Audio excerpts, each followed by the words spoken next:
Saya ingin nyata juga di sini.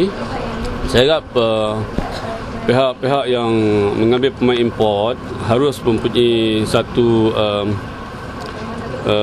kuasa untuk melantik dan menukar atau memecat bila-bila masa saja.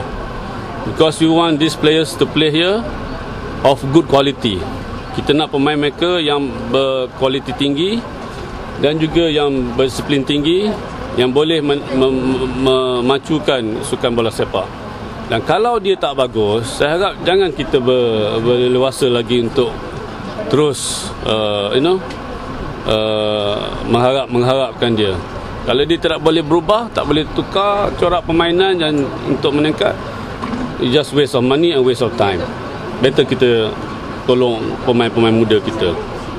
So ini bermakna the liberty for you to hire and fire is up to the state. Jangan kita pasal tunggu sampai setahun baru kita nak. So saya harap flexibility ni perlu kita ada, sebab kita tidak mahu pemain import yang substandard, yang tak boleh menyerlah, tak boleh memajukan pasukan. So inilah saya nak tekankan di sini. It's not easy to do, but it's not easy to fire or but there must be a clause, understanding between both parties that the freedom of or removing the players must be in the hands of the persatuan or the club. Okay. Assalamualaikum.